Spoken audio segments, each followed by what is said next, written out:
and welcome to the Pink Sheep Tales podcast. Pink Sheep Tales? What's this all about, I hear you ask? Well, the name is based on the old saying, black sheep of the family, and tales, T-A-L-E-S, is a play on words because we'll be hearing people's life stories. So through this podcast, I'm so excited to be able to share these remarkable stories from inspirational children and adults with you. These everyday people are building amazing businesses, excelling in their careers, exceptional in their industries, choosing unique career paths, and all in the name of living their best life. My goal is to encourage listeners to follow their passions and be inspired by our pink sheep who have and are doing just that. So let's do it. Let's open the gate and hear this week's Pink Sheep Tale.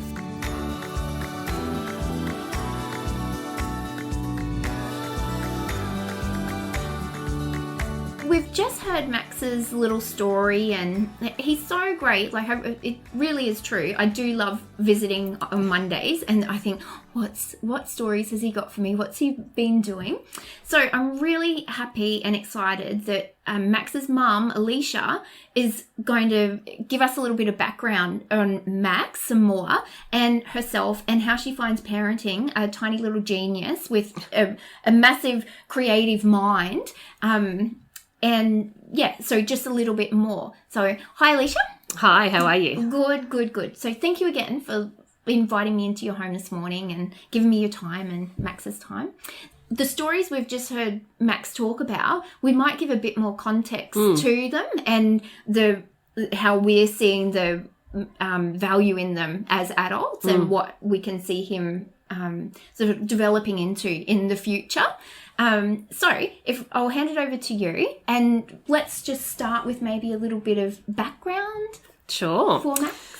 So Max is, an interesting, creative little boy for us to parent. His start to life was a little bit different as well, so that sort of probably adds to the colour of who he is now. So Max was an identical twin, and Max was born very early as a result of that and spent about a month in ICU when he was first born, and he was resuscitated many, many times. And his identical twin brother didn't survive. But nonetheless, we were blessed to walk out of the hospital at the end of all of that with a healthy little boy in our arms.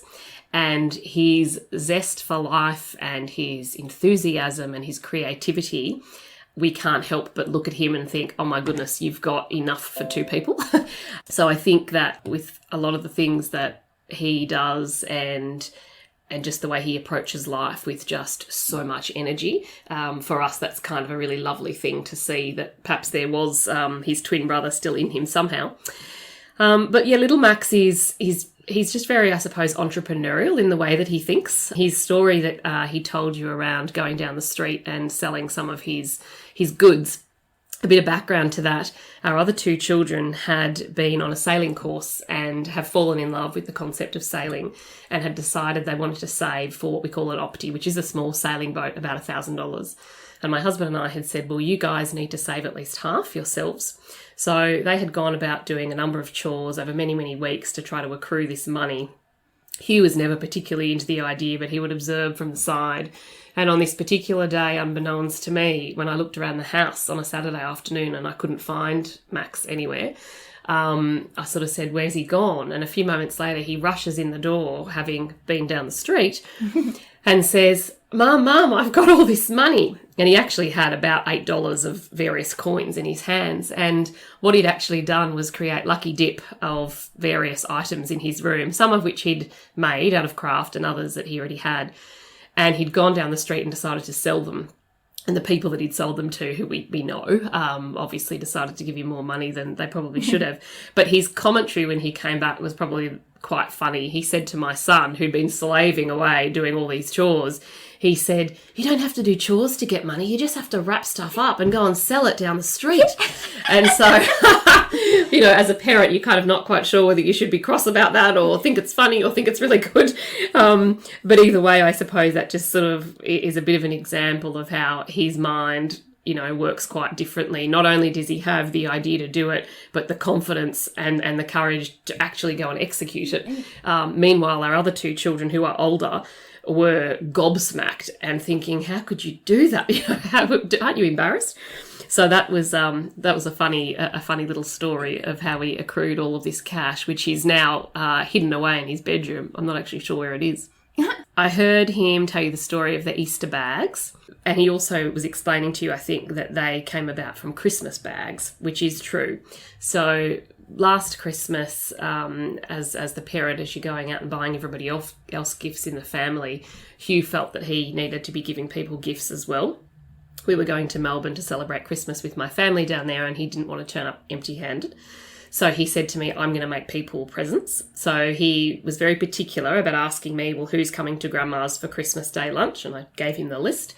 And he then made all these Christmas bags, which were essentially little craft bags, and he'd created out of colour, glitter, glue, different images on the front, and he made sure each image sort of matched the person that he was giving the bag to. And he put various things inside the bags, packed them in his suitcase himself, and he wanted to make sure on Christmas Day he had something to hand out that he'd made. So come Easter time, the same idea, I guess, was in his head, and he thought he wanted to give everyone his class an Easter bag.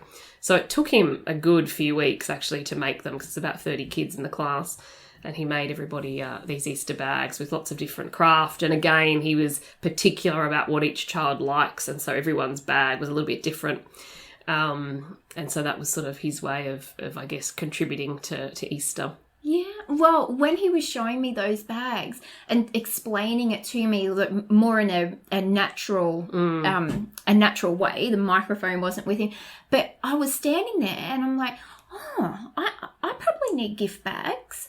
What do I need gift bags for? Surely there's something. He was selling them to me, and he didn't even realise it. Yeah. I was like, these are great. Oh, look at all the thought he's put into it. Really, a personalised gift for someone. And it was just so fantastic. And then the story of him popping down the street and selling. I got goosebumps the first time you told me that story. And I thought, he is just a natural little businessman, a natural little ideas person. And it was so fantastic. It's like he's so little. Yeah, he's gone out on the street a number of times to try to busk to get money. Has he? Yeah, it's been funny. My other two children think that's very embarrassing, so they try to pull him inside.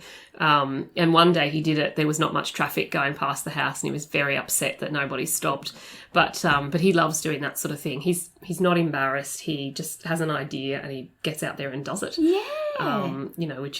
Which is lovely to watch on the one hand. Yeah. Oh, it's fantastic. Yeah. So yourself and your husband's Todd, does he get this creativity from either of you? Look, certainly when I was younger, I was far more creative than I am now as an adult. And in my high school years, I did a lot of drama and a lot of theatre studies and different plays, and I auditioned for lots of stuff. And since sort of going into my 20s, I've really not done anything like that. But I definitely had many years in my teenage years where that is what I loved to do. So it's lovely to then, see that in him. And if he chooses to go down that path, then that's brilliant. Yeah. The challenge at his age is, as I think he described to you, not many performing arts schools will take a 6-year-old because typically they don't have a great attention span. So we're sort of just stepping between a few until he's old enough. That's right. And when we were speaking earlier in the week, you were mentioning about his piano teacher. Yes. And just that there are special cases. And did you want to share that story? Yeah, definitely. So we have been with a particular piano teacher for about 5 years. And Max, being our youngest, had just started with this teacher 12 months ago. And she loved him, but unfortunately she stopped teaching at Christmas time. So we had to find a new teacher, which is quite hard to find a really good piano teacher for children. Anyway, we managed to find a teacher, but she said she doesn't take 6-year-olds. So she was going to take our other 2 children, but not Max. And that would have been very disappointing because even though Max has only recently started piano, he's probably naturally the most musical. Anyway, I had to say to this teacher, look, would you at least be open to just giving him a trial, even if you just had 15 minutes with him just to see where he's at? And at the end of that, if you're still uninterested, then that's absolutely fine. And she said that she was happy to do that. So we went along and I just dropped him off and let him have his time with her. And at the end of it, she said, yeah, absolutely, I'll take him. She said he's he's great. He's so creative and he's so engaged with the music. And actually she laughed. She said, he's selling me on everything. Oh.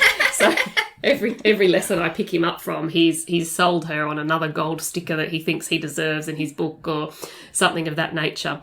So she finds that absolutely gorgeous. And yeah, so she's loving teaching him, but she doesn't typically, I don't think she has anyone else that young at the moment. So. Oh, that's so good. So it's good. It? And it's great that like other people, it's not just, his family recognizing that he is special. It's like outsiders are picking up on it so quickly. Yeah, it is nice. And I think, look, it's hard to parent in a way a child like that because Max is he's very specific about what he wants to do. He has his ideas and he gets very, very attached to them, and he really does not want to listen to an adult trying to sway him. He's made many comments like that over the years in terms of to my husband and I, my ideas are the best ideas and this is how I want to do it. And so that's great on the one hand, but that is hard to massage in a family of 5. But I think our way to overcome that is we've got his room set up to be just this craft sort of arty space where he can come in, he can have his own time, he can build whatever he wants, and that's his channel of, sort of executing what's in his head. And so far that's working reasonably well. Yeah. Yeah. Well, it's a great space that is set up and it has a few different little areas, and I love this little book display that he was talking about. He's obviously really enjoying these books, and I love he's got the most recent on the easel. Yes. Yeah, so cute. It's interesting even that, when you think of a whole conversation in society these days around, diversity and inclusion, because he's very creative and he's, I guess, quite articulate for 6. The things that he likes is not necessarily what typical little boys like. And so even those books that you're looking at there, the Ella and Olivia series, they're great books for him to read. And he did borrow one from the library at school the other day, but because it's sort of classified a girl book, there are a number of kids that were sort of saying, oh, you're taking a girl book. But luckily he comes home and he says to me, well, I don't care, Mum, because they're the books I like to read and they're really interesting and they're fun and... so I think good. Nurturing that is important. It is. And that's like, it's one of the main reasons why I'm really interested in doing these interviews, because I see it's really exciting to me to meet adults who are creative and, entrepreneurial and things like that, but children, it's amazing. And to really, acknowledge that in any way is fantastic. And there might be other kids, for instance, Teddy, who he does the wearable art, so he's a designer, and he's 15, and it's majority females in his industry, and he went to this big convention over in New Zealand, massive wearable arts. He just had the time of his life, and he met other males in that industry, and it was so great for him to connect with other males who would say, I can see me in you at that age. Yeah. And it's just,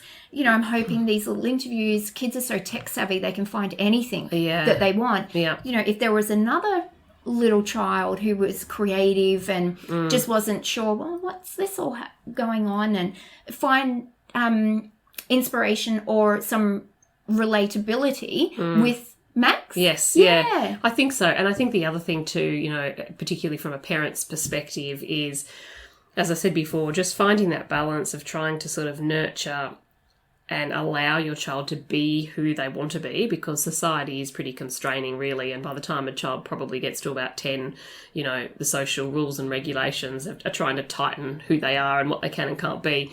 So for a child like Max, our challenge is trying to just make sure he can be who he wants to be and grow into the person that he wants to be, as frustrating at times as that can be. I was actually just recalling quickly then a story, this is going back a good 6-12 months probably. It was about 2 or 3 a.m. in the morning, and Max ran into our bedroom and woke us up, and he was hell-bent on trying to find one more rubber band to add to his ukulele that he'd made.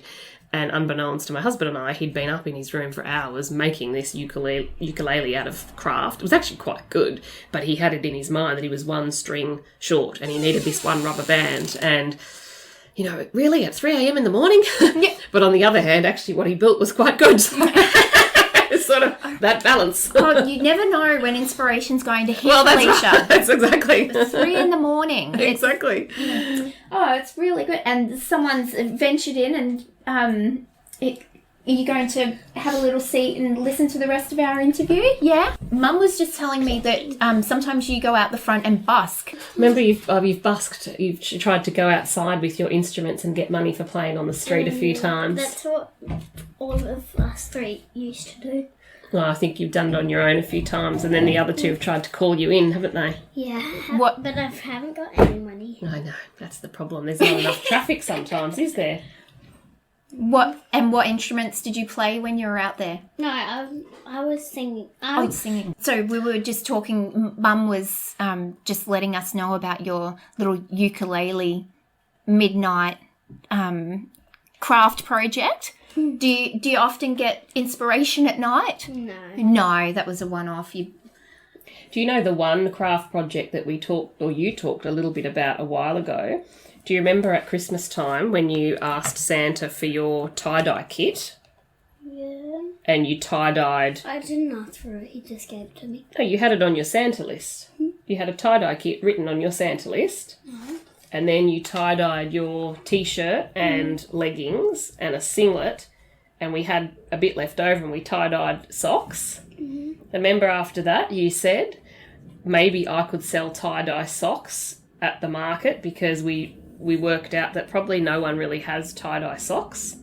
And actually, you love yours so much you wear them to school, even though they're not part of the uniform. You often go to school with tie-dye socks. No, I don't. Yes, you do, all the time. When you won your award at Assembly last year, you very proudly walked up to Mr. Zernicke with tie-dye socks up to your knee and received your award. Love your tie-dye socks. And you said to me last year, well, not many people have tie-dye socks. Maybe I could make more of them. Would that be fun? Yeah. Would that be something you might be able to sell in your craft business? Yeah. Yeah. That's pretty cool. Because we worked out it was easy to do, wasn't it? The socks. It was pretty easy because it's only... You only need to do the outside. You don't need to do the inside because it goes through. Oh. And how do you do it? You roll them up and then you put it through the end and then it goes through like the whole round bit because it goes slowly around and around till it gets to the end. So you hold the sock so it looks twirly? Yeah. And then you put the colour on the twirls? Yeah. Is that right? Wow. Cool. Do you have to wash them separately? Do you know? No, you can do it at the same... no, I don't think you do. The very first wash we did separately just so that it didn't run on things. And then after that, they just get thrown in, don't they? Oh, good. How cool. Yeah. You could have Max's socks like those. Do you know those happy socks? Oh, yes. Yeah. They're cool. Have you seen, they're called happy socks and they're so colourful and they have all these, like they might have donuts all over them or ice creams all over them. My mum has underpants that have smiley pants on them. It's true. Max's tie-dye T-shirt is probably his favourite, and even this morning when you were getting dressed you asked, well, why can't you find it, and it's in the laundry, but that's how often you wear it. Oh, cool. The tie-dye socks one is, I completely forgot about that.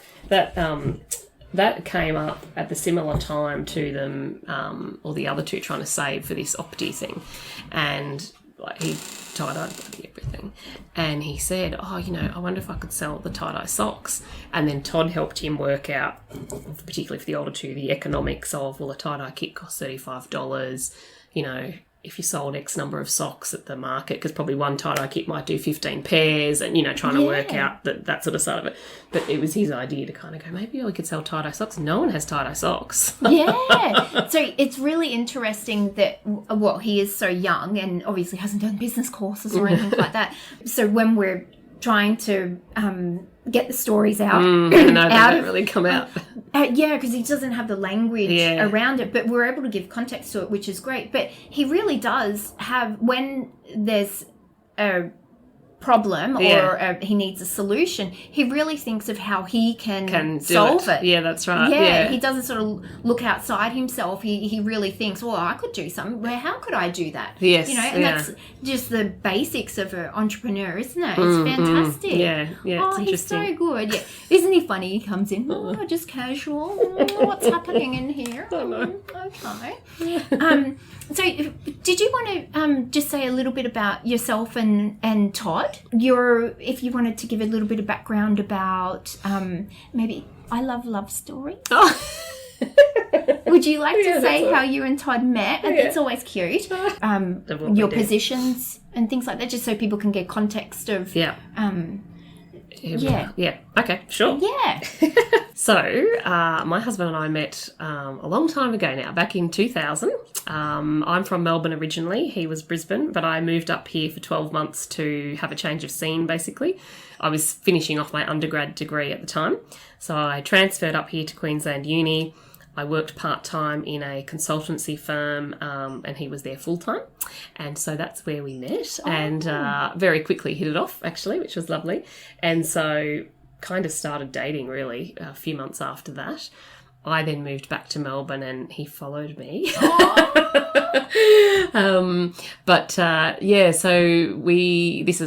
back in 2000 and had a couple of years in Melbourne and then we moved over to London where we lived for a bit over 4 years.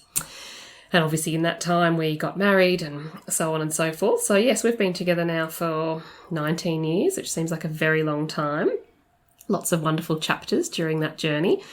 In terms of our life generally at the moment, obviously it's fairly full with 3 young children, but my husband and I both work full time and have always been fairly focused on our careers. I was in the professional services consulting industry for many, many years, but more recently have shifted and I'm now in the mining sector. I work for a large a global mining company and I head up their markets and strategy part of the business for Asia Pacific. And my husband is in the banking industry and heads up strategy and customer for his organisation. So life does get busy. Logistics kind of is the main conversation point between us and managing the children and just, trying to make sure that, in and amongst having our own careers and our own ambitions that we are as present as we can be with the kids, which is absolutely our focus as best we can.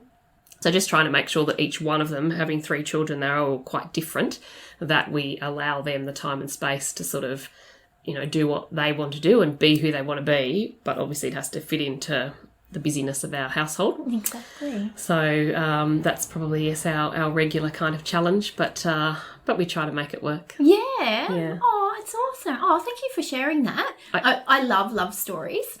So curious. Well, I think that's important, for children to grow up seeing an example of a happy marriage and a happy family life and an equitable one between mother and father. So, and we absolutely probably live by that. And so from the children's perspective, they can look to my husband and I and largely see us as interchangeable in their life as role models, as opposed to, mum has this particular role and dad has this particular role. I think that's helpful. I think the other thing that we focus on is we spend a lot of time at the beach. I think you talked briefly to you about nippers earlier. Mm-hmm. We have a boat and spend a lot of time out on the water. And for us as a family, that's a really beautiful time for us to just centre ourselves and be with ourselves and for just the noise of life and technology to be taken away. Mm. And again, a good creative time for kids to just explore and be themselves. Yeah. So we do a lot of that on weekends as well as holidays. Like we'll go out for a week or 2 at a time and the children absolutely love that. Yeah. And you travel a lot with work too. I do. Yeah. Yes, I do travel a lot, which little Max actually doesn't like. In fact, I came home last night having been away for a week and he just won't let go of me when I walk in the door, which is gorgeous. I try to minimise travel as best I can.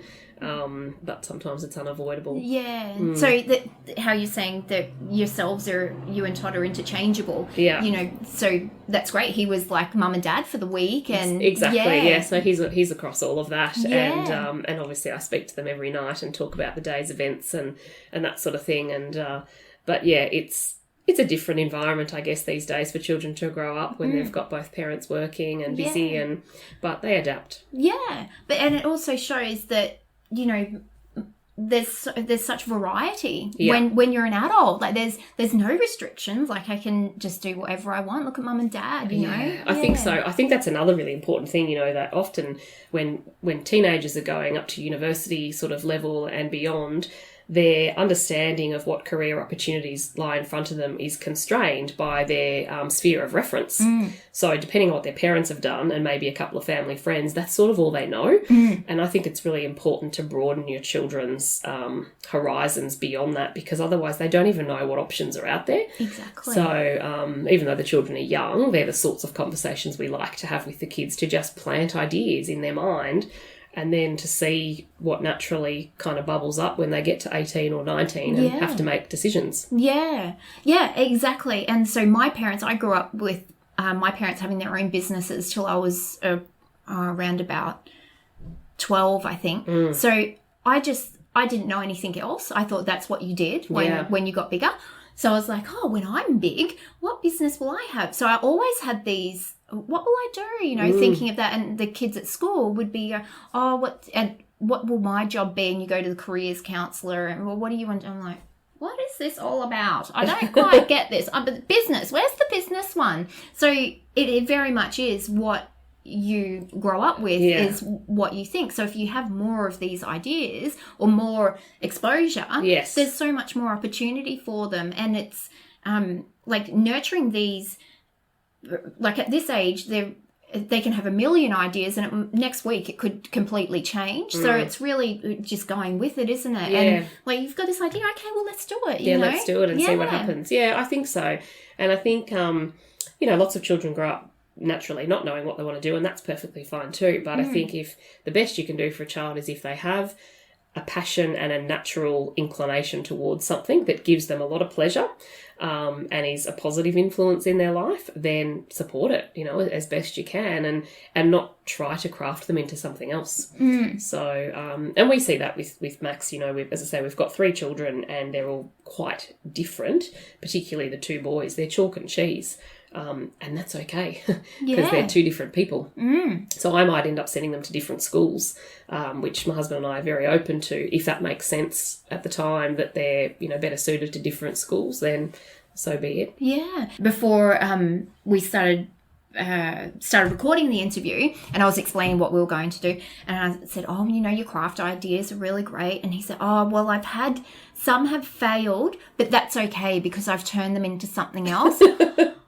Brilliant. Yeah. Like, to know that failing at something isn't failure. No. It's opportunity for something else, or it's completely fine and part of life. Yes. He's very resilient like that.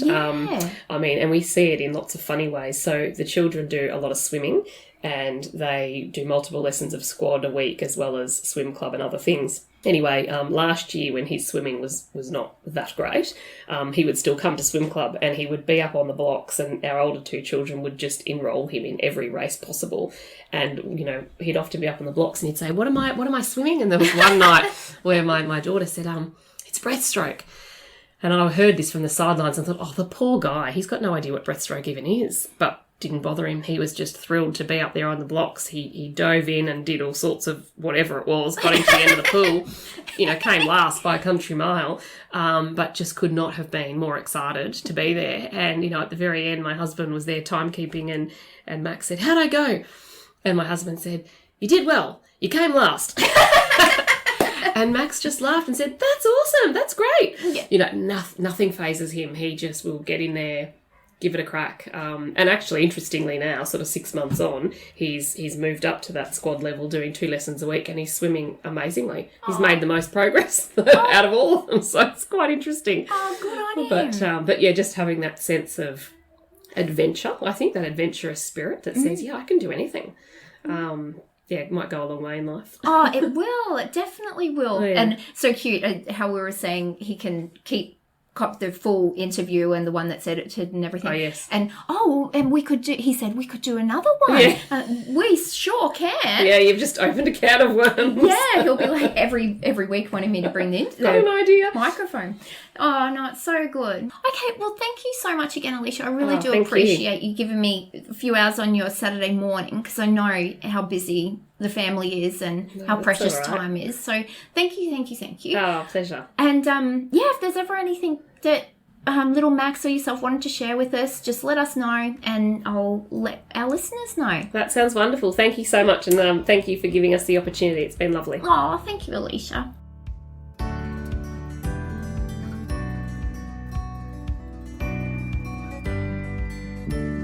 Thank you for listening, and I hope you really enjoyed this week's tale. Let me now invite you to pop over to our Facebook group called Pink Sheep Tales Podcast, and there you can stay up to date with all the exciting news from our pink sheep. You can also find myself at OCD, Organising, Cleaning and Decluttering Specialists on Facebook or on my website ocdpro.com.au. Well, I'll catch you back here next week. Until then, enjoy yourself.